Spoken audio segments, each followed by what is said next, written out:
시민이 생각하면 김성주는 행동한다. 싸울 땐 무사, 만나면 신사.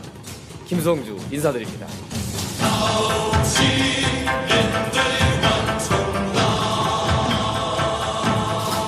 전라도에서 민주당이 집권했으면 영남의 새누리당과 뭐가 다르다는 걸 보여줘야 됩니다.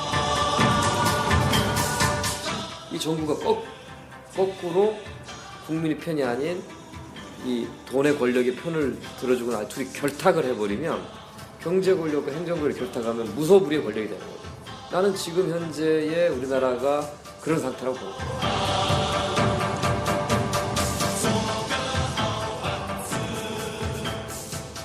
자, 그러면 지금부터 다시 이어서 아빠가 살려놨고 그래 선거 방송 두 번째 김성주 의원을 만나보도록 하겠습니다. 계속해서 제가 그 페이스북에 혹시 질문이 있으면 올려달라 그랬더니 이동 이 덕진구에 사는 한 분이 이런 얘기를 물어보셨네요. 시민이 생각하면 김성주는 행동합니다 라고 하는 의전 이 책자를 보고 나서 시민의 생각을 어떻게 알 거냐 라는 질문 하나 하고요. 또 국회의원이 되고 이거 하나는 정말 제일 잘한 것 같다. 근데 이거는 뭐 많이 들었으니까 두 번째는 생각하고 시민의 생각, 시민에게 다가가는 아까 생활정치 얘기하셨는데 시민정치 얘기하시고 그 좀 철학일 수도 있고 구체적인 뭐 사례를 들어서 얘기해 줄 수도 있고 듣겠습니다. 네. 사실은 이제 이 구호를 정할 때 좀 고민이 좀 있어 토론이 좀 길었는데요. 저는 이제 이 시민이 생각하면 김성주 행동한다 요 안을 한번 봤고 저는 시민이 원하면 김성주는 실천한다. 뭐 또 시민이 바라면 김성주는 행동한다. 이렇게 저는 원래 하는 게 맞겠다고 생각을 했어요. 네. 근데 제 생각을 안 받아주더라고 우리 팀들이. 국회의원이라고 다 마음대로 하는 건 아니고요. 네. 그 이제 저는 이제 원하면 바라면이라고 생각하는 것은 그 실제로 사람들이 살면서 여러 가지 불만이 있잖아요. 누구나 불만이 다 있단 말이에요.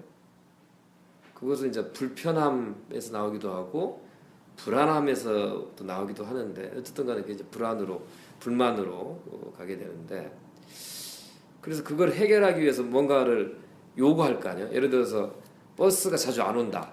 네. 버스 좀 배차 좀 자주 해달라. 이거를 해결해 줘야 되는 거잖아요. 시에서는 그런 것처럼 뭘 원하면 그걸 해결한다는 의미에서 원하면 바라면 이렇게 했는데 이걸 생각하면이라고 했더라고. 그래서 야 이거는 내가 무슨 독심술이 있는 것도 아니고 네. 원하는 것은 내가 알 수 있죠. 무슨 많은 대화를 통해서 또 민원과 요구를 통해 알 수 있지만 생각하는 것까지도 내가 알아야 되냐? 알 수 있을까? 알 수 없다 보는 거죠. 그 생각, 사람의 생각을 이제 그렇게 했는데 아무튼 답은 못 얻었어요. 제 그 이 반론에 대해서 그냥 그리고 이 구호를 정해버렸어요. 자, 김원석 팀장님 어떻게 된 겁니까? 의원님은 전혀 그렇게 잘 모르지 여기도 뭐. 그렇죠. 제가 안 했습니다. 분위기를 흔적이 그래요? 그거 참고로 저는 팀장이 아니에요. 그래요? 예. 아니 저 말단 팀원. 그래요? 그렇죠. 네. 팀장 불러오세요. 지금 저 민원인하고 지금 이야기 중에 있습니다. 생각 진지하게 말씀하세요. 생각 읽으러 갔습니까? 근데 아마 근데 이렇게 정하게 된 그 팀들의 생각은 네. 조금 더 적극적이고 능동적으로 할 필요가 있지 않냐는 생각을 더. 했을 것 같아요. 네. 그러니까 요구하면 행하는 게 아니고 그건 초선급이다. 그러니까 생각만 해도 이미 행동해야 되는 거 아니냐. 그런 정도의 좀 적극적이고 능동적인 걸 생각하면서 정하지 않나 싶어요. 그래서 뭐 정했기 때문에 저도 어쩔 수 없이 그렇게 정말 생각하면 행하도록 노력을 해야 될 것 같아. 상당히 부담스럽긴 하겠네. 부담스럽습니다. 네. 근데 일종의 동체 성격이죠. 이제 시민과 이게 분리되지 않고. 알았어요. 예. 네, 말은 알겠고 그러면 저 요거 하나만 더. 네. 간단한 거 하나만 더. 실제로 이제 많은 분들을 만나시다 보면 아까 얘기한 불편함, 불안함에서 이걸 이렇게 좀 해달라 A라는 분이 근데 정반대 얘기를 또 B라는 분이 와가지고 예. 이게 부딪히는 경우도 있잖아요. 예. 그 좀 그런 구체적인 얘기도 좀 듣고 싶어요. 진짜 어려울 것 같네요 정말. 그런 경우 굉장히 많죠. 거의 모든 사안이 예. 서로 다른 서로 다른 이해 관계의 충돌 상태에 있다라고 저는 봅니다. 그러니까 누구에게는 득이 되면 누구한테는 반드시 손해가 되는 게 세상의 이치라고 보거든요. 결국은 이제 좋은 세상이라고 하는 거는 그 누구의 피해도 심각하게 초래하지 않고 모두에게 도움이 되는 방향으로 세상에 가는 게 제일 좋은 거죠. 근데 이제 그런 이상적인 상태는 과연 가능할 거냐 뭐 이런 것도 있는데 근데 분명히 반대해야 되는 것은 소수가 너무 많은 걸 가지고 있으면서 이거를 유지하거나 확장하려고 하는 건 그건 잘못된 거죠. 민주주의에 위배된다고 보는 거죠. 다수가 더 많은 거를 누릴 수 있도록 하는 게 나는 민주주의라고 보는 거예요. 그런 면에서 우리는 이거를 단순화시켜서 소위 재벌로 표현되는 경제 권력이 우리 사회에 너무 많은 부를 독차지하고 이거를 대대로 되물림하면서 가는 사회는 굉장히 위험한 사회다 라는 생각하는 거예요. 근데 그거를 억제할 수 있는 힘이 정치에게 있는 거잖아요. 센 돈의 권력을 유일하게 통제할 수 있는 힘은 민주적으로 선출된 권력기관인 국회와 정부에게 있는 거거든요. 근데 이 정부가 거꾸로 국민의 편이 아닌 이 돈의 권력의 편을 들어주거나 둘이 결탁을 해버리면 경제 권력과 행정 권력이 결탁하면 무소불위의 권력이 되는 거죠. 나는 지금 현재의 우리나라가 그런 상태라고 보는 거예요. 그러면 이제 지난 아무래도 초선 국회의원 때 이제 일들을 좀 평가를 하는 것도 중요하니까요. 근데 금방 말씀하신 것처럼 경제 권력과 어떤 행정 권력의 결탁이 우리 사회를 지금 굉장히 어렵게 만들고 있는데 실질적으로 지배하고 있는 힘이라고. 그렇죠. 근데 이게 전주를 따지면 대표적인 그 예가 흔히 말하는 시내버스 문제죠. 예. 어찌됐든 경제 권력을 전 지역이라고 하는 곳에 경제 권력을 갖고 있는 사람들과 이 사람들과 함께 뭐 여러 가지 설들도 있지만 정치 권력이 같이 이 문제를 계속 어렵게 만들고 있다라고 하는 거죠. 그 한 가지 이제 그런 부분에서 많은 사람들이 전라북도의 국회의원, 특히 전주의 국회의원들이 이 문제가 어쨌든 몇 년째 공전하고 있는데 해결하지 못하고 있는가. 그러니까 지금 이제 서로 다른 이해관계가 상충될 때 이걸 어떻게 해결할 것인가에 대한 연장선상이죠. 이 얘기를 하면서 이제 제가 공제 권력, 경제 권력, 행정 권력, 결탁 이것이 우리나라의 실질적인 지배 체제다. 그 반대에 다수의 국민의 이익이라고 하는 서로 대립한다. 그 정치가 국회나 정당이 그럼 누구 편을 들어줘야 되냐? 재벌과 행정부의 편을 들어줘야 되냐? 다수의 국민의 편을 들어줘야 되냐? 정답이 뭡니까? 다수의 국민들의 입장에서 과도한 재벌의 탐욕, 그다음에 공무원들의 소위 지위를 이용한 이득의 추구를 막아야 되는 거잖아요. 그렇죠. 그게 바로 정치나 의회 역할이라고 보는 거예요. 근데 그 역할을 안 하잖아요. 그러니까 국민들은 정치를 불신하는 거죠. 저는 같은 편이라 보는 거 아니에요. 그러고서 자기들 특권이나 누리고 재선이나 되려고 하는. 그러니까 이제 그런 평가를 하죠. 정치 무용론이 나오는 거. 그러니까 자꾸 신당을 원하는 거죠. 지금의 여도 아니고 야도 아니고 보수도 아니고 진보도 아닌 제3당이 생겨서 그런 문제를 해결해 줄 거라고 기대하는 거죠. 근데 그 기대는 그 당이 생길 때까지만 의미가 있는 거. 그 당이 생기고 나면 똑같이 되는 거예요. 제3당이 생기든 4당이 생기든 5당이 생기든 현재 우리나라의 정치 시스템상 누구나 그 안에 들어가서 아무 역할도 못하는 무력한 정당과 정치 될 수밖에 없다는 거예요. 그래서 이제 결론을 뭐 미리 사실 좀 얘기하는 것처럼 되는데 중요한 것은 새로운 정당을 만들거나 지금 있는 국회의원들은 물갈이해서 반전을 물갈이해서 새로운 거 뽑아봐야 똑같다는 거죠.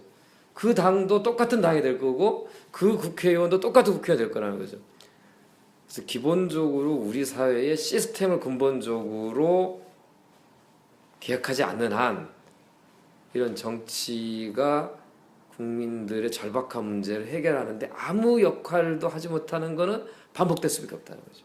그렇게 되면 김성주 의원님이 현 시스템에서 다시 재선이 된다고 해도 변화가 없다는 얘기의 결론이 나올 수도 있죠. 우리가 집권해서 한 30년 정도 우리 방식으로 해나가면 바꿀 수 있다고 봅니다. 30년까지 저희가 쭉 표를 몰아줘야 아니 되나요? 그러니까 이제 하루아침에 변할 수는 없겠죠. 그러니까 지난 민주정부 10년 김대중 정부와 노무현 정부가 상당히 많은 변화를 추구한 건 사실이고 의미 있는 변화도 있었지만 그거는 갖춰진 저는 이제 적들에게 포위된 변화했다고 보는 거죠. 그러니까 국민들이 보기엔 실감이 안 되는 거죠. 왜냐하면 소수파 정부였고 그러니까 경제 권력과 행정 권력은 국민의 정부 참여정부 안에서 자기들끼리 여전히 결탁해서 보였고 거기다가 언론 권력까지 카르텔 형성해서 그대로 갔다 합니다.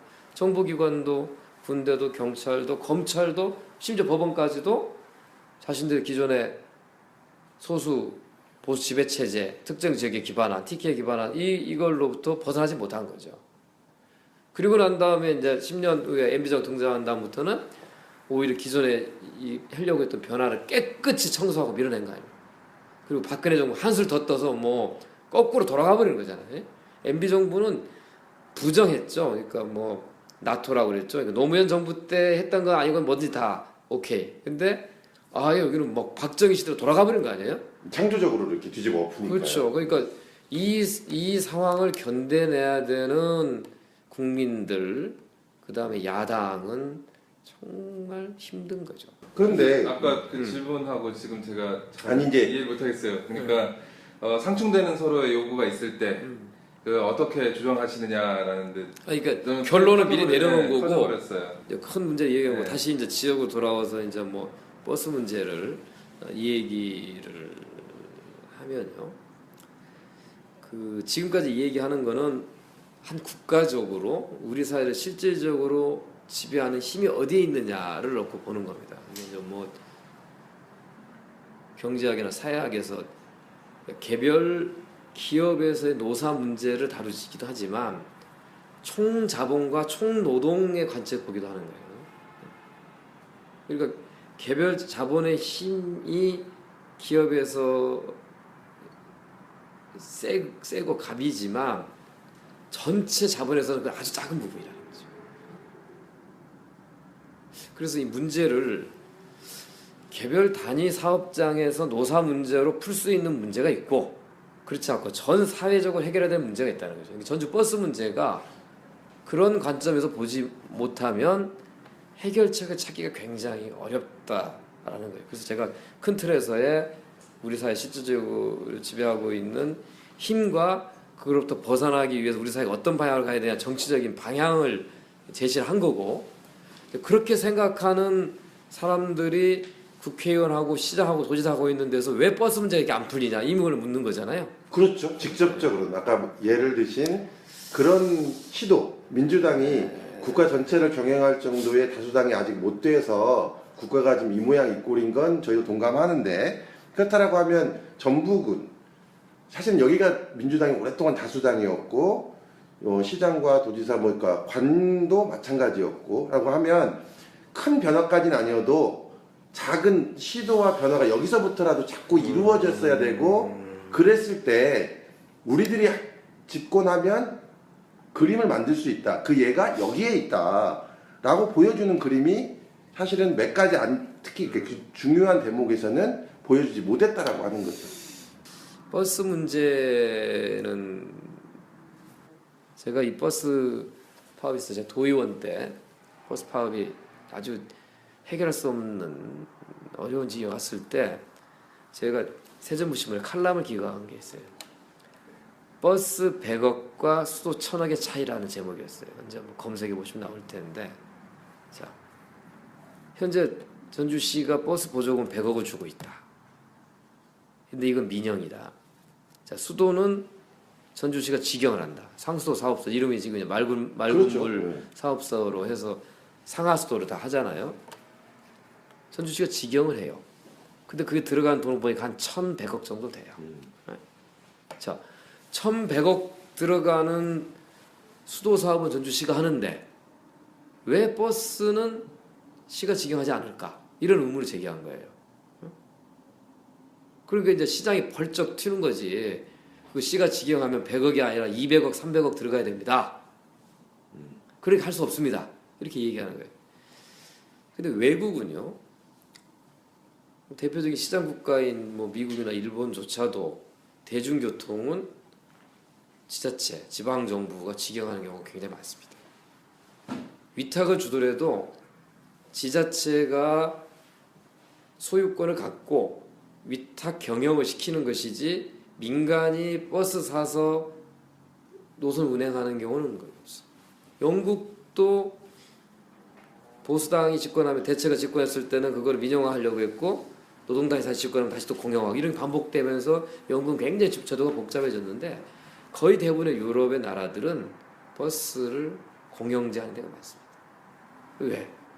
대중교통은 굉장히 중요한 그 이동권이라고 보는 거죠. 시민들의. 그래서 그 민간의 수익 사업을 해서는 안 된다는 거죠. 의료, 교육, 교통 이런 일상적 우리가 항상 느끼는 것들이잖아요. 돈 없다고 병원에 갈 수 없다? 돈이 없다고 학교를 못 간다? 돈이 없다고 버스를 못 탄다? 이건 없게 해줘야 된다는 얘기잖아요. 그래서 버스를 공영화한다는 입장을 저는 갖고 있어요.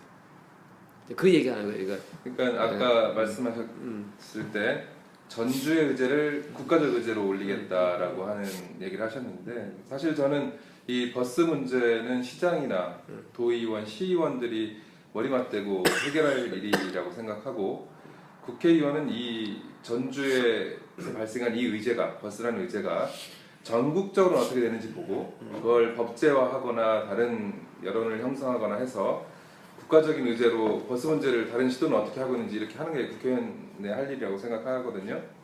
그런 면에서 둘 다 해야 되죠. 네, 뭐 전혀 뭐 지역 일은 남 일이라고 하지는 못하겠지만, 근데 그런 면에서 보면 아까 김성주 의원께서 말씀하셨던 전주 의제가 국가 의제로 간 것이 많지 않은 느낌이에요. 예를 들어 아까 덕진공원 명소화 사업도 다른 지역에서 할 수 있는 것들이 있는지 아울러 보는 것도 국회의원 할 일인데 그 부분에 좀 약했던 것 같고 오히려 도의원 시절에 내가 도의원을 잘했던 그런 것들이 국회의원 돼서 더 이렇게 하는 느낌이지 전주의제가 과연 국가의제로 간 것에 대해서는 조금 의문이 들어요.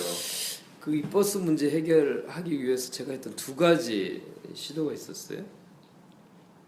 하나는 제가 이제 국회의원 당선자 시절에 당시 파업이 계속 진행 중이었죠. 노사 양측을 제가 직접 중재를 한 적이 있어요. 이 자리에서. 먼저 노측을 만나서 뭐가 문제냐 쭉 들어봤어요.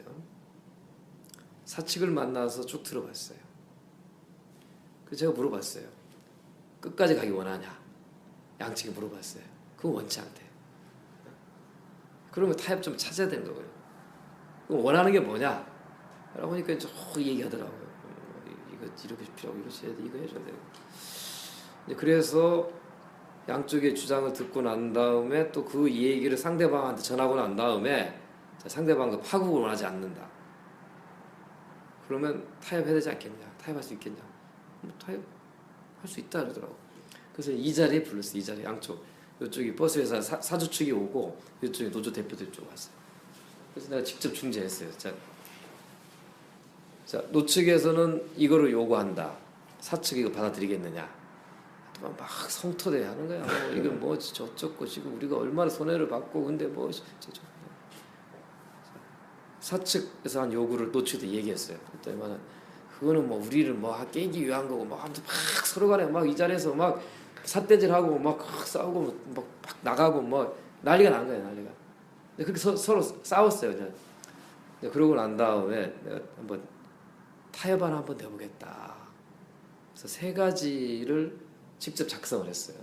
첫 번째, 노조는 지금까지 하고 있는 파업을 일단 중단한다. 시민 불편을 초래하는 거기 때문에 노조는 파업을 중단하고 버스 운행이 정상화해서 노력한다. 이게 첫 번째. 두 번째, 그와 동시에 사측은 그 성실한 교섭에 임한다. 교섭을 재개한다. 사실은 대화가 단절된 상태니까 라고 하고, 세 번째는 뭐 내용 뭐 기억하지 않는데 아마 일전 시한을 정한 거 언제까지 그래서 합의하도록 한다라는 거였어요. 요 내용을 이제 직접 작성해서 이제 한 거예요.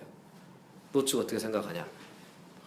표정이 뭐 어쩌고 그러다가 그럼 우리가 그 조합원 총회에 가서 한번 이 내용을 붙여보겠다. 있고, 사측은 그 버스 공동조합 그 버스 무슨 뭐 사업조합이 있어요. 뭐 6개 회사에 거기 가서 다른 사장들 의견을 물어보겠다고 그랬어요. 그럼 된 거예요. 그러면 여기서 상방이 서로 합의한 거예요. 그 내용에 대해서. 그래서 이제 속보가 떴지. 드디어 시내버스 노사 김성주 당선자의 중재하에 합의점 뭐 도달하 이렇게 했지. 그러니까 큰 거를 하나 해결한 거죠. 그러니까 몇 년 동안 된 거를. 그리고 내 생각은 노조가 돌아가서 부결될 거라고 봤어요. 왜냐하면 파업 중단하라고 하는 것은 그거는 유일하게 노동자의 무기는 파업인데 중단하라고 아무것도 얻은 거 중단하는 거거든. 무조건 중단이니까 부결될 걸 예상했어요.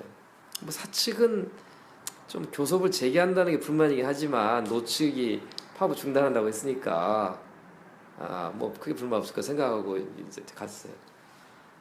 이제 노측인 돌아가서 이거 총회를 붙여가지고 갑론을박 끝에 싸우고 표결을 붙여가지고 받아들였어요. 근데 문제는 사측이야. 사측이 두 회사 사주가 죽어도 못 받겠다고 그래서 내가 그 얘기 듣고 내가 가겠습니다 해가지고 버스 사업주 6 사장들 다시 모여달라고 그랬어. 회의 끝나고 가버렸어요. 우리 못 받겠다 결렬하고 다시 모여달라고 해서 내가 이 얘기했어요. 어렵게 합의한 건데 이거를 노측이 사실은 안 받아들였는데 사측이 안 받아들이고 이런 대답이 없다. 그냥 뭐 화를 내고 이제 막 했죠. 그때 뭐 사람들은 뭐 노조 편 들어준다고 막 나를 성토하고 막 그런데 결국 끝까지 안 받아들였어요. 그래서 협상은 합의서를 써놓고 결렬된 거죠. 그게 이제 지역에서 했던 노력이고, 그 중앙에서 어떤 노력을 했냐? 이 버스 문제가 전주에만 있는 건 아니에요. 다른 지역에 똑같이 이런 문제 있어요. 근데 전주가 극심한 거는 여러 가지 좀 배경이 좀 있고, 그래서 이 문제 해결하기 위해서 내가 어떻게 해야 되냐? 결국은 소유권의 문제를 손볼 수밖에 없다. 공공화, 버스의 공공화를 해야 되는데 그게 완전 직영하는 방법도 있어요. 근데 그거는 실제 돈이 많이 들기 때문에 하겠다고 나서는 지자체가 없어요. 불가능해요. 전남 신암군이 그걸 했는데 완전 공영제 완전 공영제. 그러니까 시가 저기 버스를 사서 기사들도 공무원 채용해가지고 하는 방법인데 신암군이 했는데 그거는 성공적 사례라고 군수는 사례 발표하던데 다른 데는 거기를 살래살래 흔들더라고. 일반화되기는 좀 어려운 모델이라는 거예요. 그래서 이제 내가 어떻게 생각했냐면 완전 공영제로 가는 게 난 목표다. 그게 방향이 옳다고 본다. 근데 한 번에 갈 수는 없으니 내가 하는 게 부분 공영제. 어떤 그 부분 공영제는 뭐냐면 현재는 버스의 노선권을 버스 회사가 가져요. 그렇죠. 그리고 예를 들어서 운영의 혁신도시 그림을 그리는 거. 혁신도시가 새로 생겼어. 거기 가는 노선이 새로 신설이 돼. 자 그러면 예를 들어서 그거를 뭐 응모를 할 거 아니에요. 뭐 버스 여러 군데가. 그래서 누군가 낙찰이 됐잖아요. 그러면 그 회사가 그 노선 운영권을 독점권을 가져요. 특허권이어서 그 회사가 없어질 때까지 유지되는 거예요. 그렇죠.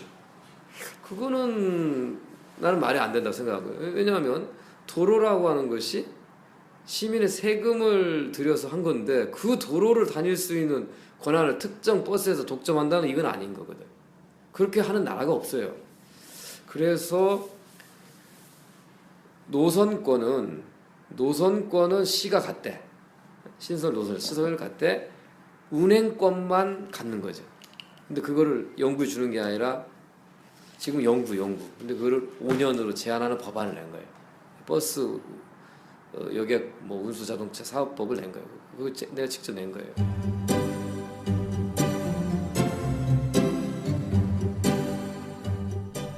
북치기 박치기는 전라북도의 모든 이슈를 우리 전북 사람의 눈으로 보고 귀로 듣고자 만든 방송입니다. 여러분들의 관심이 우리 북박을 성장하게 만듭니다. 팟빵이나 팟캐스트 혹은 유튜브에서 구독해 주십시오. 전북을 위한 큰 힘이 됩니다.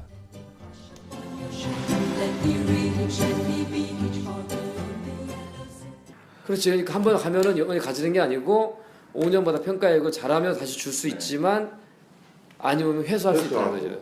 그래서 기본적인 노선에 대한 소유권은 시가 갖고 공공이 갖는 거고 그걸 통해서 운영을 통해서 수익을 낼 수 있는 수익권은 경쟁에 의해서 하는 거죠. 이제 그게 이제 부분 공영제예요. 그리고 오지 노선, 벽지 노선 지금 보조금을 주잖아요. 그 보조금 주느니 시가 직영해라. 시가 버스 교통공사를 설립해서 수도 직영하잖아. 왜 버스는 왜 못 한다는 거예요? 그러니까 말씀하신 거를 제가 이해한 걸로 하면 현재 전주 시내버스 문제는 사실은 어떤 대화 타협이나 중재로서 해결할 수 있는 부분이 아니고 한계가 있다는 거예요, 아니고 아예 이제 시스템 자체를 그럼요. 바꾸는 것밖에 없다라는 얘기를 지금 1시간 가까이 너무 길게 하셨어요. 그리고 근데 뭐 이해가 좀 되지 않았어요? 이해됐어요. 이해는 저는 지금 한 30분째 잘 듣고 있기 때문에 이해가 됐는데 편집을 정말 이해가 안 되게 하는 거예요. 그리고 이제 다른 문제인데요. 그 국회의원으로서 한 업적 중에 국민연금공단 기금본부를 유치했다고 이렇게 하셨어요. 메인 그 치적이죠 이게 공적비를 세워야 되는 어디 덕진공원에 공적비를 하나 박아야 되는 근데 메인 제가 치적. 이해가 안 되는 것 중에 하나가 기금운용본부가 오면 금융 허브가 된다라는 식으로 말씀을 많이 하세요. 진짜 그래요? 법인세를 내나요 여기다가? 그거는 이제 어떻게 하느냐 달려 있는 문제예요. 그거를 만들어내는 건 우리의 능력인 거지, 우리의 노력인 거고. 상대는 그냥 달랑 기금 본부라고 하는 건물과 200명의 펀드 매니저만 내려보내는 걸로 끝내려고 하겠죠. 그걸로. 네네. 나머지는 다 두고 여의도 두고 강남에 두고 다 두고 그리고 나머지는 이제 원격으로. 네네. 정보는 인터넷으로. 지금 저희가 나머지는 걱정하는 휴대폰으로. 그거죠. 네. 그거는 상대의 의도인 거고 우리는 어쨌든 간에 이 기금본부로 오게 해서 여기다가 새로운 금융 생태계를 만드는 게 우리 목표인 거죠. 그거는 이미 미국의 세크라멘토에서 영국의 에딘버러에서 스웨덴의 에테보리에서 네덜란드의 연기금 운영하는 데서 이미 다 하고 있는 거예요. 처음에는 기관이 하나 달랑가죠. 그때는 허브 발판에 집 하나 세운 거지만 자연스럽게 돈이라고 하는 건 흡인력이 있는 거잖아요. 끌어당기는 힘이 있는 거잖아요. 돈이 가는 곳에 사람이 간다라고 하는 것처럼 그 돈을 받아서 운영하고 싶은 사람들, 투자를 받고 싶은 사람들은 어떻게 되는 거예요? 갑을 관계가 되는 거지. 기금본부가 갑이 되는 거고 그걸 투자 받고 싶어하는 애들이 을이 되는 거죠. 그럼 어떻게 해? 갑 보고 여의도에 와서 저기 우리 돈 주고 가? 이게 안 되죠. 야, 네가 전주로 내려와. 그 말씀은 껍데기인 사무실만 내려오게 하면 안 되고 나는 아무 의미가 없는 거지. 헤드부터 싹 끌고 내려와서 결정권자까지 끌고 내려와야 그게 기금본부의 이전의 실질적인 효과를 누리게 하는 거죠.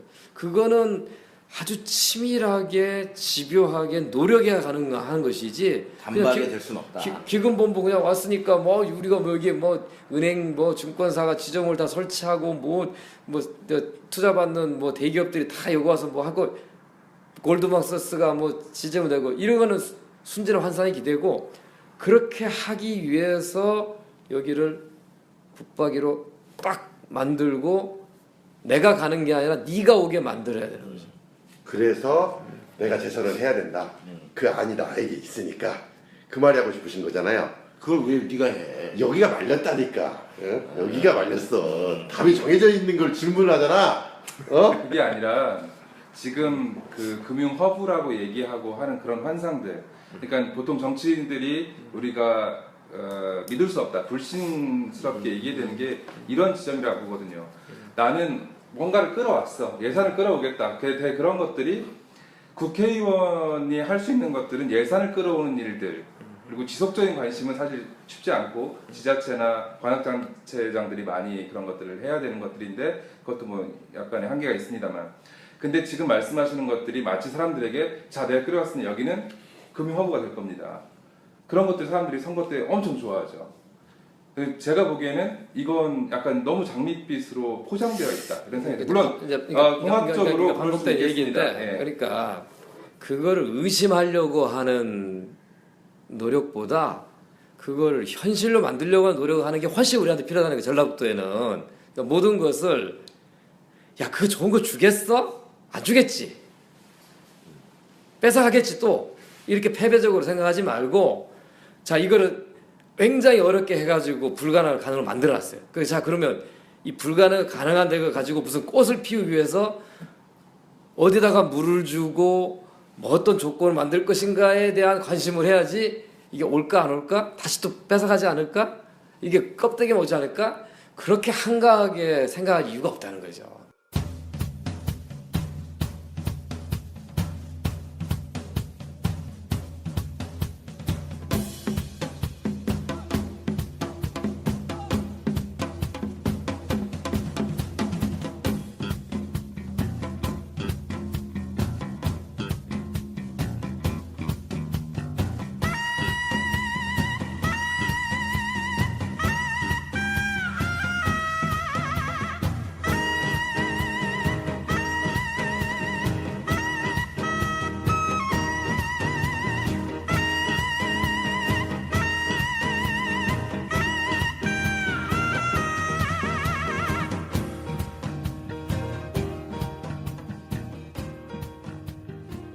이제 한 30분 안에 좀 마무리를 해야 되겠다라고 하는 생각이 좀 드는데, 자 이제 이 지역에 어찌 보면 이제 유권자 분들이 아무래도 관심을 많이 가지실 테니까 그분들에게 좀 이 얘기는 꼭 하고 싶다 하시는 얘기 있으시면 좀 듣겠습니다. 없으신가요? 그렇지. 이렇게 써야 가까웠어. 그 마무리 될 때쯤 이렇게 싸납게 하면 어떡해. 아니 뭐 하고 싶은 말이 당연히 많죠. 근데 이제 이 시기에 무슨 얘기를 해야 될 건가 사실 좀 난감하죠. 그러니까 제가 아까 말씀드렸다시피 4년 활동의 성과를 내놓고 앞으로 이어서 어떤 목표를 가지고 어떤 일을 하겠다라고 하는 얘기를 하고 싶은 건데 요즘의 분위기는 그런 것보다는 어느 당이요? 거기 그냥 있을 거요? 신당으로 갈아탈 거요? 이런 질문을 많이 받는 거잖아요. 아니면 그런 거 아닌가요? 어쩐데요? 나온다는데요? 이런 그런 것들. 그러니까 어떻게 보면 이제 정치의 본질에 대한 질문과 관심보다는 어떻게 보면 뭐 무슨 어떤 가십에 좀. 그렇죠. 그러니까 뭐 옛날식 표현하면 뭐 썬데이 서울 정도 수준의 요즘으로 얘기하면 뭐 종편 정도의 그런 관심들의 유권자들이 많이 쏠려 있는 거잖아요. 유권자들은 그런 얘기를 듣고 싶어 하는 건데 나는 그런 얘기를 하고 싶은 게 아니잖아요. 우리는 어떻게 하면 전라북도를 발전시킬 것인가, 어떻게 하면 정권을 교체해서 새로운 세상을 만들 것인가에 대한 게 우리의 관심이고 그런 얘기를 하고 싶은 건데 유권자들은 그런 것보다는 어떻게 할 지금 거요? 우리 유권자들이 무지몽매하다고 얘기하시는 거예요? 아니 그런 게 아니고 잘못된 언론의 캠페인에 영향을 받아서 정작 나에게 필요한 거에 대한 고민을 하지 않고 요구를 하지 않고 엉뚱한 잘못된 방향의 관심을 갖고 있는 현실에서 무슨 얘기를 해야 될 건가? 조금은 좀 그런 고민이 있는 거죠. 근데 아까 저는 기억나는 게 국회의원 얘기를 하시면서 본인 얘기를 하시면서 이렇게 직업이라는 얘기를 했어요. 사실은 따지고 보면 대통령 직업 중에 하나잖아요. 어떤 위치나 계급이 아니고. 근데 이제 물론 이제 국가적 차원의 어떤 여러 가지 아까 말씀도 잠깐 하셨지만 우리 동네로 이제 들어와 보면 저 요 얘기는 이제 한번 질문을 해보고 싶어서 우리 동네로 들어오면은 더불어민주당이 또 여당이잖아요. 그러니까 강력한 야당으로서 국가 전체적인 어떤 그 싸워주기를 바라는 또 이루어내주기를 바라는 지점도 있지만 또 우리 지역 안에서는 또 여당으로서 너무 독식 또는 너무 완주 금방 얘기하신 부분도 그거거든요. 너 어디 당이냐. 요거는 사실 그렇게 만든 공동의 책임도 있지만 그럼요. 예. 또 의원분들도 이런 그 어떤 느낌이나 이런 것들은 좀 많이 받으실 것 같아요. 참 딜레마인데요. 네. 예, 딜레마인데 제가 도의원 할 때 버스 문제도 마찬가지. 버스 문제에 대해서 아무튼 노조의 입장에서 뭔가 이 얘기를 하게 되면 동료 의원들이 별로 호응을 안 해줬어요. 뭐 언론도 마찬가지, 다 대부분 마찬가지죠. 또 한 번 그때 연평도 포격 사건이 있었어요. 그때 누가 북한 포격 규탄 결의안을 내자라고 제안을 했어요. 전라북도 도의회에서. 도의회에서. 그래서 내가 그랬어요. 아, 무슨 규탄 결의안이냐. 평화 촉구 결의안을 내야 된다. 라고 얘기했어요. 그랬더니 이상하게 쳐다보는 거예요. 근데 우리가 김대중 당 아닙니까? 쉽게 얘기하면 호남 쪽에 그야말로 다 김대중 선생 하는 건데 김대중의 평화 노선과 한반도 화해에 대해서조차도 이해하지 못하는 당원 같은 의원들이 당에 있는 거죠. 같은 도의원들이. 그래서 총알을 가져와서 나보고 사인하라고 해서 그래서 내가 던져버렸어. 이거는 새누리당이 내는 결의안하고 뭔 차이가 있냐. 민주당이 다수당인 전라북도 의회에서 내가 내용을 새로 쓰겠다. 새로 썼어요. 제목도 규탄 및 평화 촉구 결의안이었어요. 그러니까 규탄을 빼면 또 안 된다고 그래서 표격 규탄 및 평화 촉구 결의안하고 이 사태에 그러니까 아무튼 그러니까 북한의 표격에 대해서는 비판하고 비난하고 이게 초래된 거에 대해서는 MB 정부의 잘못된 대북 정책의 원인이 있다. 남북은 대화를 통해서 평화적으로 이 문제를 풀어가야 된다. 그런 내용이 아주 교과적인 거죠. 그런데 이제 이게 내가 초안을 줬는데 이게 가서 그 내에서 부결이 됐어. 이게 현실인 거죠. 이 아니, 지역 근데 똑같은 게 국회에서도 야당이 그런 내용을 주장했는데 국방위에서 여당이 거부해가지고 채택이 안 됐고 다른 의회에서 전부 다 안 됐어요. 근데 어쨌든 간에 또 뭐 MB 정부의 책임 있다고 하는 말은 그 조항은 두 번째 조항을 삭제해 버렸어. 1번과 3번은 남겼는데 근데 결국 이제 제목이 어떻게 나오면 규탄 및 평화 촉구 결의안인데 당시에 뭐 전국의 뭐 국회 저기 시도 뭐 다 있는데 유일하게 평화자 같은 결의안이 전라북도 의회 결의안이었어요. 의미가 있는 거지. 그러니까. 근데 내가 그때 무슨 생각을 했냐면 아니 그 정당에서 그 소속 의원들 좀 교육을 좀 시켜야겠구나. 어떻게 우리하고 경쟁하는 상대당의 생각과 주장을 똑같이 하고 있을까? 그래서 이제 아까 이제 딜레마라고 얘기하는 게 우리가 전국적으로 야당이지만 이 지역에서는 여당이잖아요, 실제로.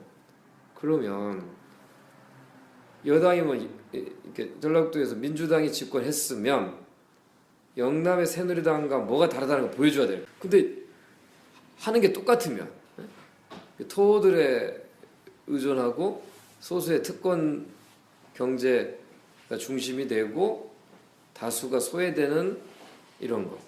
이런 상태에서는 이 얘기할 수 없는 거죠. 그러니까 우리가 집권하면 지금과 다른 세상을 만들되겠다고 이야기해야 되는데 누가 집권하는 게 똑같대? 이러면은 이 얘기가 설득이 떨어지는 거죠. 그래서 이제 그 당시에 어떤 얘기를 했냐면 전라북도는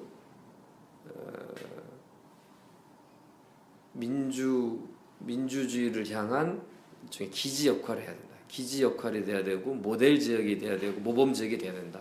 이런 얘기를 한 거죠. 굉장히 어려운 얘기. 그 말이 뭔 말인지 아마 대부분 이해를 못했을 텐데. 우리가 대선에서 여야가 붙었어요. 야당이 집권하면 어떻게 하려고 합니까? 라고 물어보면 나는 어떻게 하겠으면 전라북도를 보시오. 전라북도는 다릅니다. 이 얘기를 하고 싶었던 거지. 근데 이제 뭐 내 생각과 주장은 혼자의 생각이었으니까 뭐 되진 않았죠. 근데 지금 우리가 이렇게 얘기하죠. 민주당이 집권한 미래 모습은 뭐요? 자, 서울 박원순의 서울을 보시오. 이재명의 성남을 보시오. 이 얘기할 수 있는 근거 모델 생긴 거잖아요. 이래야 된다는 거죠. 그러니까 야당은 말로만 주장하고 실제로 자기들 집권하고 나면 똑같은 것이 반복되면 신뢰를 못 받죠. 박원순은 다른 실험과 실천을 하잖아요. 이재명은 상상하지도 못할 과감한 정책을 내걸고 정부가 맞짱을 뜨잖아요. 이런 게 필요한 거죠. 근데 전라북도에 과연 어느 도지사, 시장 군수가 이런 사람이 있네. 그러니까 지금의 지방 의원들이 선거에 나가서 내세우는 공약과 그다음에 의정활동에서 하는 일이라고 하는 게 주민들의 민원성 문제를 것들을 해결해 주면서 표를 얻어서 재선 3선이 되는 거지 지역사회 변화시키기 위한 발전하기 위한 이런 아젠다를 가지고 사업한 경험이 없다는 거죠. 경험이 없으니까 해야 될 필요성도 못 느끼고 제안해도 받아들이지 표에 못하고 도움이 안 되는 거지. 그러니까 동네 사람들 모아서 뭘 하거나 경조사를 찾아가거나 막걸리집에 찾아가는 게 표가 되지. 물론 교수들 모아놓고 무슨 뭔을 한다고 그러고 얘기하는 게 표에 하나 도움이 안 돼. 왜 표에 안 되는지 쉽게 하면 그 표현을 그대로 옮기면 아이씨 동네 관리하기도 힘들어 죽겠는데 뭘 국회의원이 되든 뭐 이런 것까지도 귀찮게 시키냐 말이지. 이런 볼멘소리. 그러면 재선이 되시면 그 그림을 만들 수 있으실 것 같아요? 그게 너무 좀 예민한 질문이네. 아니 이게 선거 방송이라니까요. 저희가 물이 들어왔기 때문에 노를 열심히 져야 되는데 오늘 정두령이 영 지금 정력이 딸려서 약 먹자, 약 먹자. 아니 뭐 의원님이 지금 얘기를 좀 길게 느려 빼다가 사람 지치게. 지치네. 아니 생각이 좀 있어요. 생각은 있으시고 계획도 될 있고. 것도 같고. 이거는 이게 뽑아주십시오 해야죠. 뽑아주십시오. 그러니까 그래서 다 얘기할 수는 없지만. 그러니까 이제 어떻게 왜냐하면 이제 사람의 지도력이라고 하는 것은 안정될수록 더 발휘가 되는 거잖아요. 그렇죠. 그러니까 설명과 설득에 의해서 발휘될 수도 있고 또 약간의 권위가 그걸 가능하기도 하게 되고 그러는 건데 아무래도 초선일 때보다 재선일 때 그런 부분들이 더 좀 강화되지 않겠습니까? 3선쯤 되면 꽃을 피우고요. 그때 되면 또 이제 관행에 젖을 수도 있죠. 그리고 오히려 제가 볼 때는 도의원 정말 잘하셨고 초선임에도 불구하고 여러 가지 많이 잘하셨지만 아까 그 국회의원이 가지는 국가적 아젠다에 대해서는 지금 뭐 얘기 나오는 정동영 의원하고 비교할 때도 좀 밀리는 감이 있다는 것이 중론이잖아요.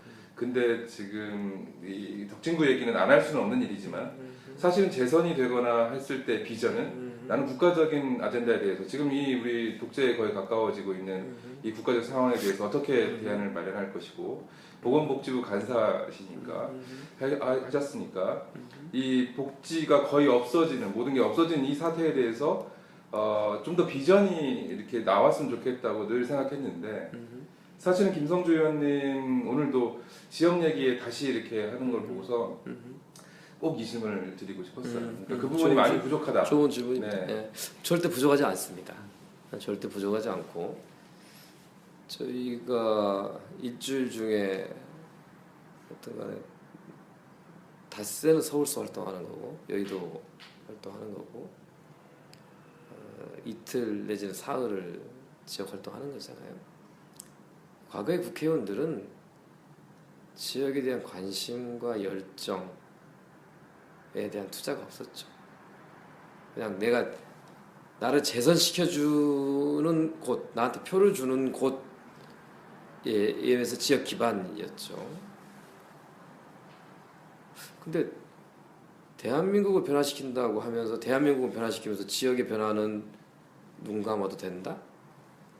가장 개혁적이고 진보적인 국회의원이 중앙에서는 개혁적 목소리 부르짖는데 지역은 반대로 가는데 침묵하고 있다. 이거는 이율배반인 거죠. 같은 변화가 있어야 되는 거죠. 생각과 말과 실천 일치해야지 믿을 수 있는, 신뢰할 수 있는 거 아닙니까? 그런 면에서 과거의 정치인들은 지역과 중앙이 따로 놀았고 말과 생각과 실천이 따로 노는 거죠. 그러니까 신뢰가 없는 거죠. 진정성에 대한 의심을 받는 거 아닙니까? 그런 면에서 차이가 있다고 보는 거고, 저는 20대 초반의 나이에 대한민국을 변화시키겠다는 꿈? 뒤집어 엎겠다라고 하는 생각을 가지고 그 목표를 세우고 실제로 그렇게 싸운 사람이잖아요. 지금은 좀 다르죠. 그때 대한민국과 지금 다른 거고, 그때 생각과 지금의 방향은 서로 다르지만 현재처럼 이렇게 대한민국이 가서는 안 된다는 거에 대해서는 똑같은 거죠. 제가 지난 2012년 총선 때 내걸은 세 가지 비전이 있습니다. 대한민국의 3대 비전. 첫 번째, 보편복지국가. 두 번째, 지속가능 사회. 세 번째가 사회적 경제예요. 굉장히 큰 아젠다예요. 보편복지국가를 하기 위해서 보건복지에 간 거고, 간사 맡고 쭉 해왔죠. 했던 이슈들이 보면은 전부 그런 것들이에요. 그러니까 싸우는 정치, 무슨 담론, 무슨 뭐 통일, 뭐 이런 얘기, 이런 거대 담론은 의미가 없죠. 왜? 그거는 대중들, 그러니까 국민들에게 구체적으로 생활성으로 와닿지 않는 구호는 그거는 살아있는 게 아닌 거예요. 다 사람들의 가슴을 울리게 하고 그것 따라서 움직이게 할 수 있어야 그게 맞는 거예요. 저는 대중들의 일상적 생활적 요구로부터 만들어야 돼요. 그러니까 보편복지국가라는 담론을 내걸고 이게 선별복지하고 뭐가 다르냐 가지고 논쟁하는 건 학자들이 이고, 정치인들이 해야 될 역할은, 정당이 해야 될 역할은 소위 그 보편적인 욕구들을 어떻게 정책으로 만들어내고 공약으로 내걸고 구호로 해서 선거에서 승리해서 집권을 통해 실현할 거냐는 거죠. 그런 거에 대한 가장 구체적인 정책과 구호와 실현 방도를 갖고 있는 것은 라고 생각합니다. 그거는 뭐 둘이 누구랑 맞토론해봐도, 그러니까 당 내에서 제가 조선의 복지 간사를 맡고 정책의 수석 부의장에 지난 8월에, 작년 8월에 임명된 거는 저한테 부과된 임무는 올해 총선 정책과 공약을 맡으라, 정책 수석 부의장 하면서 지금 총선 정책 기획단장을 맡고 있는데, 이 자리가 되게 재선급이 하는 거고, 되게 장관이나 교수 출신들이 주로 맡아왔어, 전통적으로.